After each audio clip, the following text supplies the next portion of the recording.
श्री शिवाय नमस्तुभ्यं। नमो भगवते वासुदेवाय। जय श्री हरि। माताओं, बहनों और सभी श्रद्धालु भक्तों का स्वागत है। आज हम सुनेंगे निर्जला एकादशी की वह पावन कथा जिसे सुनने मात्र से भगवान विष्णु की कृपा प्राप्त होती है और जीवन के कष्ट दूर होने लगते हैं। निर्जला एकादशी को सभी एकादशियों में श्रेष्ठ माना गया है। यह व्रत ज्येष्ठ मास के शुक्ल पक्ष की एकादशी को रखा जाता है। इस दिन बिना अन्न और जल ग्रहण किए भगवान विष्णु की पूजा की जाती है। एकादशी व्रत हिंदुओं में सबसे अधिक प्रचलित व्रत माना जाता है। वर्ष में 24 एकादशियां आती हैं, किंतु इन सब एकादशियों में ज्येष्ठ शुक्ल एकादशी सबसे बढ़कर फल देने वाली समझी जाती है, क्योंकि इस एक एकादशी का व्रत रखने से वर्ष भर की एकादशियों के व्रत का फल प्राप्त होता है। निर्जला एकादशी का व्रत अत्यंत संयम साध्य है। इस युग में यह व्रत संपूर्ण सुख भोग और अंत में मोक्ष कहा गया है। कृष्ण पक्ष और शुक्ल पक्ष दोनों पक्षों की एकादशी में अन्न खाना वर्जित है। निर्जला एकादशी व्रत का पौराणिक महत्व और व्याख्यान भी कम रोचक नहीं है। जब सर्वज्ञ वेदव्यास ने पांडवों को चारों पुरुषार्थ धर्म, अर्थ, काम और मोक्ष देने वाले एकादशी व्रत का संकल्प कराया था, तब युधिष्ठिर ने कहा, जनार्दन, ज्येष्ठ मास के शुक्ल पक्ष में जो एकादशी पड़ती हो, कृपया उसका वर्णन कीजिए। भगवान श्री कृष्ण ने कहा, हे राजन, इसका वर्णन परम धर्मात्मा सत्यवती नंदन व्यास जी करेंगे, क्योंकि ये संपूर्ण शास्त्रों के तत्वज्ञ और वेद वेदांगों के पारंगत विद्वान हैं। तब वेद व्यास जी कहने लगे, कृष्ण पक्ष और शुक्ल पक्ष दोनों पक्षों की एकादशी में अन्न खाना वर्जित है। द्वादशी के दिन स्नान करके पवित्र हो और फूलों से भगवान केशव की पूजा करे। फिर नित्य कर्म समाप्त होने के पश्चात पहले ब्राह्मणों को भोजन देकर अंत में स्वयं भोजन करे। ये सुनकर भीमसेन बोले, परम बुद्धिमान पितामह, मेरी उत्तम बात सुनिए। राजा युधिष्ठिर, माता कुंती, द्रौपदी, अर्जुन, नकुल और सहदेव ये एकादशी को कभी भोजन नहीं करते तथा मुझसे भी हमेशा यही कहते हैं कि भीमसेन एकादशी को तुम भी न खाया करो, परंतु मैं उन लोगों से यही कहता हूं कि मुझसे भूख नहीं सही जाएगी। भीमसेन की बात सुनकर व्यास जी ने कहा, यदि तुम नरक को दूषित समझते हो और तुम्हें स्वर्गलोक की प्राप्ति अभीष्ट है, और तो दोनों पक्षों की एकादशियों के दिन भोजन नहीं करना चाहिए। भीमसेन बोले, महाबुद्धिमान पितामह, मैं आपके सामने सच कहता हूं, मुझसे एक बार भोजन करके भी व्रत नहीं किया जा सकता, तो फिर उपवास करके मैं कैसे रह सकता हूं। मेरे उदर में वृक नामक अग्नि सदा प्रज्वलित रहती है। अत जब मैं बहुत अधिक खाता हूं तभी यह शांत होती है। इसलिए महामुनि, मैं पूरे वर्ष भर में केवल एक ही उपवास कर सकता हूं, जिससे स्वर्ग की प्राप्ति सुलभ हो तथा जिसके करने से मैं कल्याण का भागी हो सकूं। ऐसा कोई एक व्रत निश्चय करके बताइए, मैं उसका यथोचित रूप से पालन करूंगा। व्यास जी ने कहा, भीम, ज्येष्ठ मास में सूर्य वृष राशि पर हो या मिथुन राशि पर शुक्ल पक्ष में जो एकादशी हो, उसका यत्न पूर्वक निर्जल व्रत करो। केवल कुल्ला या आचमन करने के लिए मुख में जल डाल सकते हो, उसको छोड़कर किसी प्रकार का जल विद्वान पुरुष मुख में न डाले, अन्यथा व्रत भंग हो जाता है। एकादशी को सूर्योदय से लेकर दूसरे दिन के सूर्योदय तक मनुष्य जल का त्याग करे तो यह व्रत पूर्ण होता है। तदनंतर द्वादशी को प्रभात काल में स्नान करके ब्राह्मणों को विधि पूर्वक जल और सुवर्ण का दान करे। इस प्रकार सब कार्य पूरा करके जितेंद्रिय पुरुष ब्राह्मणों के साथ भोजन करे। वर्ष भर में जितनी एकादशियां होती हैं, उन सब का फल निर्जला एकादशी के पालन मात्र से मनुष्य प्राप्त कर लेता है। इसमें तनिक भी कोई संदेह नहीं है।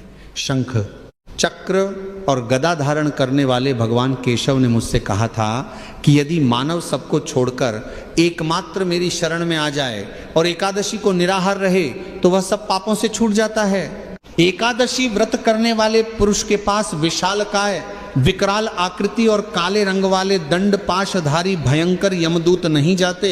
अंतकाल में पीताम्बरधारी सौम्य स्वभाव वाले, हाथ में सुदर्शन धारण करने वाले और मन के समान वेगशाली विष्णुदूत आखिर इस वैष्णव पुरुष को भगवान विष्णु के धाम में ले जाते हैं।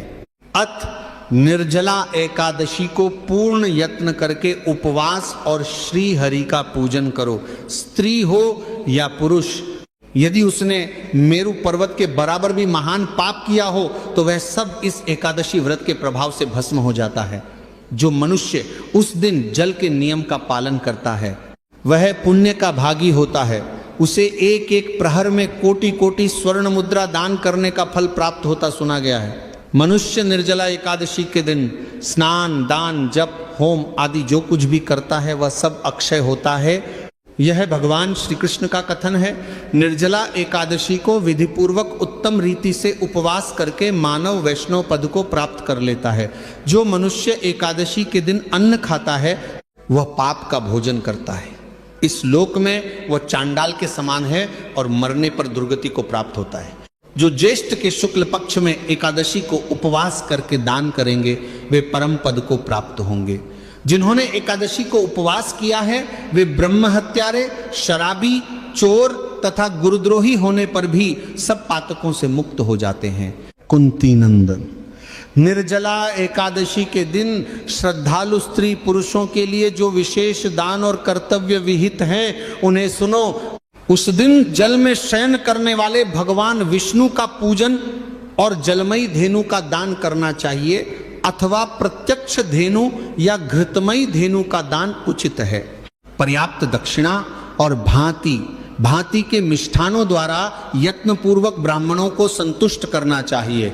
ऐसा करने से ब्राह्मण अवश्य संतुष्ट होते हैं और उनके संतुष्ट होने पर श्रीहरि मोक्ष प्रदान करते हैं। जिन्होंने शम, दम और दान में प्रवृत्त हो श्रीहरि की पूजा और रात्रि में जागरण करते हुए इस निर्जला एकादशी का व्रत किया है उन्होंने अपने साथ ही बीती हुई 100 पीढ़ियों को और आने वाली 100 पीढ़ियों को भगवान वासुदेव के परम धाम में पहुंचा दिया है। निर्जला एकादशी के दिन अन्न, वस्त्र, गौ, जल, शय्या, सुंदर आसन, कमंडलू तथा छाता दान करने चाहिए। जो श्रेष्ठ तथा सुपात्र ब्राह्मण को जूता दान करता है वह सोने के विमान पर बैठकर स्वर्गलोक में प्रतिष्ठित होता है। जो इस एकादशी की महिमा को भक्तिपूर्वक सुनता अथवा उसका वर्णन करता है वह स्वर्गलोक में जाता है। चतुर्दशी युक्त अमावस्या को सूर्य ग्रहण के समय श्राद्ध करके मनुष्य जिस फल को प्राप्त करता है वही फल इसके श्रवण से भी प्राप्त होता है। पहले दंत धावन करके यह नियम लेना चाहिए कि मैं भगवान केशव की प्रसन्नता के लिए एकादशी को निराहार रहकर आचमन के सिवा दूसरे जल का भी त्याग करूंगा। द्वादशी को देवेश्वर भगवान विष्णु का पूजन करना चाहिए। गंध, धूप, पुष्प और सुंदर वस्त्र से विधिपूर्वक पूजन करके जल के घड़े के दान का संकल्प करते हुए निम्नांकित मंत्र का उच्चारण करें। संसार सागर से तारने वाले हे देव ऋषिकेश, इस जल के घड़े का दान करने से आप मुझे परम गति की प्राप्ति कराइए। भीमसेन, ज्येष्ठ मास में शुक्ल पक्ष की जो शुभ एकादशी होती है उसका निर्जल व्रत करना चाहिए। उस दिन श्रेष्ठ ब्राह्मणों को शक्कर के साथ जल के घड़े दान करने चाहिए। ऐसा करने से मनुष्य भगवान विष्णु के समीप पहुंचकर आनंद का अनुभव करता है। परतुरता, आर्द्रता, आर्द्रता, आर्द्रता, सबाकृता, आर्द्रता, सबाकृता, सबाकृता, आर्द्रता, सबाकृता है बद्धान मंत्र। तत्पश्चात द्वादशी को ब्राह्मण भोजन कराने के बाद स्वयं भोजन करे। जो इस प्रकार पूर्ण रूप से पाप नाशिनी एकादशी का व्रत करता है वह सब पापों से मुक्त हो आनंदमय पद को प्राप्त होता है। यह सुनकर भीमसेन ने भी शुभ एकादशी का व्रत आरंभ कर दिया। तब से यह लोक में पांडव द्वादशी के नाम से विख्यात हुई। वह सब कातुरतो। ज्येष्ठ शुक्ल पक्ष एकादशी के ही दिन भगवान श्री कृष्ण ने देवी रुक्मणी का हरण किया था। अतः यह एकादशी रुक्मणी हरण एकादशी के नाम से भी जानी जाती है। माताओं, बहनों और श्रद्धालु भक्तों, आज हम सुनेंगे निर्जला एकादशी की महिमा, उसका महत्व और वह पवित्र कथा जिसे सुनने मात्र से भगवान विष्णु की विशेष कृपा प्राप्त होती है। कहा जाता है कि वर्ष भर में आने वाली सभी एकादशियों का पुण्य यदि किसी एक व्रत से प्राप्त हो सकता है तो वह है निर्जला एकादशी का व्रत। शास्त्रों में वर्णन मिलता है कि ज्येष्ठ मास की प्रचंड गर्मी में आने वाली यह एकादशी अत्यंत कठिन मानी जाती है। इस दिन व्रती बिना अन्न और जल ग्रहण किए भगवान विष्णु का स्मरण करता है, इसलिए इसे निर्जला एकादशी कहा जाता है। पुराने समय की बात है, जब महाभारत काल चल रहा था तब पांडवों में सबसे बलशाली और पराक्रमी थे भीमसेन। भीम की शक्ति का संसार में कोई मुकाबला नहीं था। बड़े बड़े योद्धा उनके नाम से कांप उठते थे, लेकिन उनकी एक कमजोरी थी, उन्हें अत्यधिक भूख लगती थी। जहां अन्य पांडव नियमित रूप से एकादशी का व्रत रखते थे, वहीं भीमसेन के लिए भूखे रहना अत्यंत कठिन था। वे भगवान विष्णु की भक्ति तो करते थे, परंतु भोजन त्यागना उनके लिए लगभग असंभव था। एक दिन भीमसेन चिंतित होकर महर्षि वेदव्यास के पास पहुंचे। उन्होंने विनम्रता से प्रणाम किया और बोले, हे गुरुदेव, मेरे सभी भाई और माता कुंती प्रत्येक एकादशी का व्रत रखते हैं, वे भगवान विष्णु की कृपा प्राप्त करते हैं। मैं भी यह पुण्य प्राप्त करना चाहता हूँ, परंतु मेरी भूख इतनी अधिक है कि मैं नियमित रूप से व्रत नहीं रख पाता। कृपया ऐसा कोई उपाय बताइए जिससे मुझे सभी एकादशियों का फल प्राप्त हो जाए। महर्षि वेदव्यास मुस्कुराए, वे जानते थे कि भीमसेन सत्य कह रहे हैं। उन्होंने कहा, हे भीम, यदि तुम वास्तव में सभी एकादशियों का फल प्राप्त करना चाहते हो तो ज्येष्ठ मास के शुक्ल पक्ष की एकादशी को निर्जला व्रत रखो। इस दिन न अन्न ग्रहण करना और न ही जल, पूर्ण श्रद्धा से भगवान विष्णु का स्मरण करना। इस एक व्रत से तुम्हें वर्ष भर की सभी एकादशियों के समान पुण्य प्राप्त होगा। यह सुनकर भीमसेन कुछ क्षण के लिए मौन हो गए। उन्होंने सोचा, जल के बिना पूरा दिन कैसे बिताऊंगा, लेकिन भगवान विष्णु की कृपा पाने की इच्छा उनके मन में प्रबल थी। इसलिए उन्होंने संकल्प लिया कि चाहे कितनी भी कठिनाई आए, वे यह व्रत अवश्य करेंगे। समय बीता और ज्येष्ठ शुक्ल एकादशी का पावन दिन आ गया। प्रातःकाल भीमसेन ने गंगा स्नान किया, भगवान विष्णु का ध्यान किया, पीले पुष्प अर्पित किए और व्रत का संकल्प लिया। सूर्य धीरे धीरे आकाश में ऊपर चढ़ने लगा, गर्मी बढ़ती गई, प्यास भी बढ़ने लगी, लेकिन भीमसेन अपने संकल्प पर अटल रहे। दोपहर का समय आया, तपती धूप से धरती जल रही थी, उनके कंठ में सूखापन होने लगा, बार बार जल पीने की इच्छा होने लगी, लेकिन उन्हें वेदव्यास जी की बात याद थी। उन्होंने मन ही मन भगवान विष्णु का नाम जपना शुरू किया, नमो भगवते वासुदेवाय। जैसे जैसे समय बीतता गया, उनकी परीक्षा कठिन होती गई। कहा जाता है कि उस दिन देवता भी भीमसेन की दृढ़ता को देख रहे थे। सभी आश्चर्य कर रहे थे कि जो भीम भोजन के बिना एक समय नहीं रह पाते थे, वही आज बिना जल के भगवान के लिए तप कर रहे हैं। शाम का समय आया, भीमसेन अत्यंत कमजोर महसूस करने लगे, लेकिन उनका विश्वास और भक्ति पहले से भी अधिक मजबूत हो चुकी थी।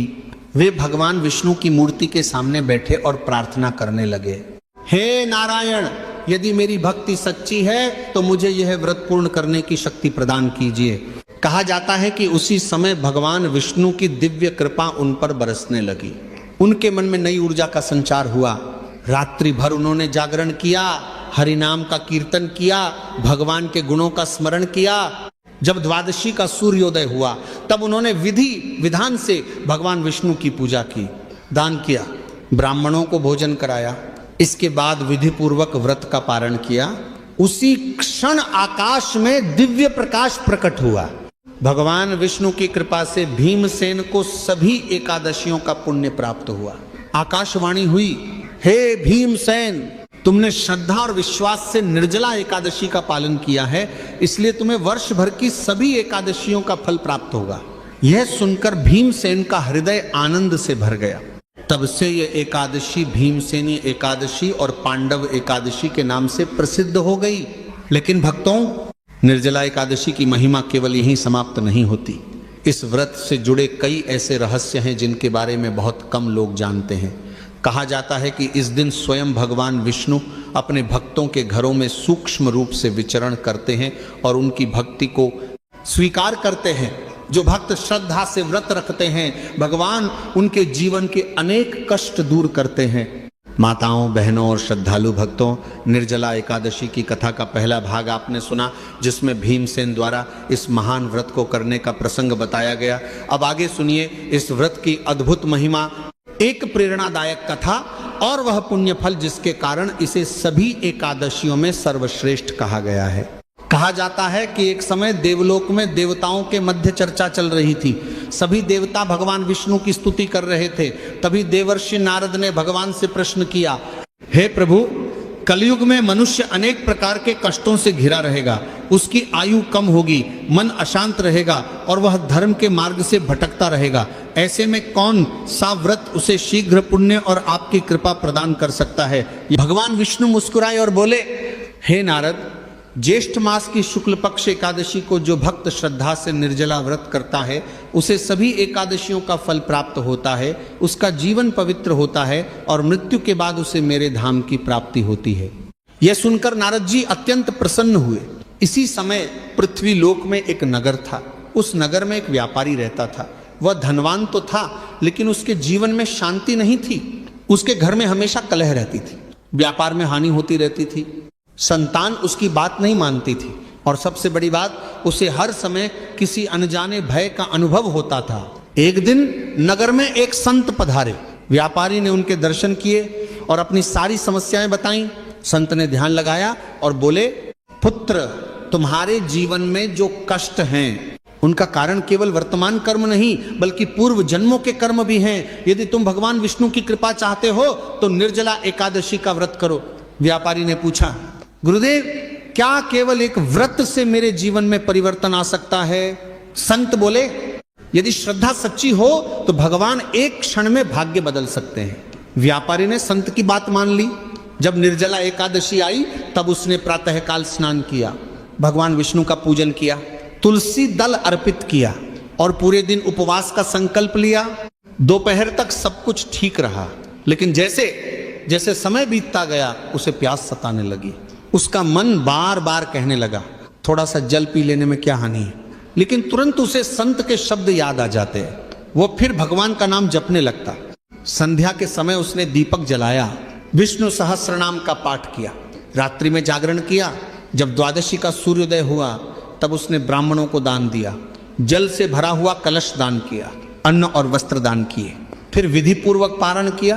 कहते हैं उसी दिन से उसके जीवन में परिवर्तन शुरू हो गया। जो व्यापार वर्षों से घाटे में चल रहा था उसमें लाभ होने लगा। घर का वातावरण शांत हो गया, परिवार में प्रेम बढ़ने लगा और उसके मन का भय समाप्त हो गया। व्यापारी समझ गया कि यह सब भगवान विष्णु की कृपा का परिणाम है। भक्तों, यही निर्जला एकादशी की महिमा है। यह व्रत केवल शरीर को कष्ट देने के लिए नहीं है, यह मन को शुद्ध करने का माध्यम है। जब मनुष्य अपनी इच्छाओं पर नियंत्रण करना सीखता है तभी वह ईश्वर के निकट पहुंचता है। निर्जला एकादशी हमें संयम सिखाती है, त्याग सिखाती है और सबसे बढ़कर भगवान पर विश्वास करना सिखाती है। शास्त्रों में कहा गया है कि इस दिन जलदान का विशेष महत्व है, क्योंकि ज्येष्ठ मास की गर्मी में जल सबसे बड़ा दान माना जाता है। जो व्यक्ति इस दिन प्यासे को जल पिलाता है उसे महान पुण्य प्राप्त होता है। जो जल से भरा कलश दान करता है उसकी अनेक बाधाएं दूर होती हैं। जो अन्नदान करता है उसके घर में कभी अन्न की कमी नहीं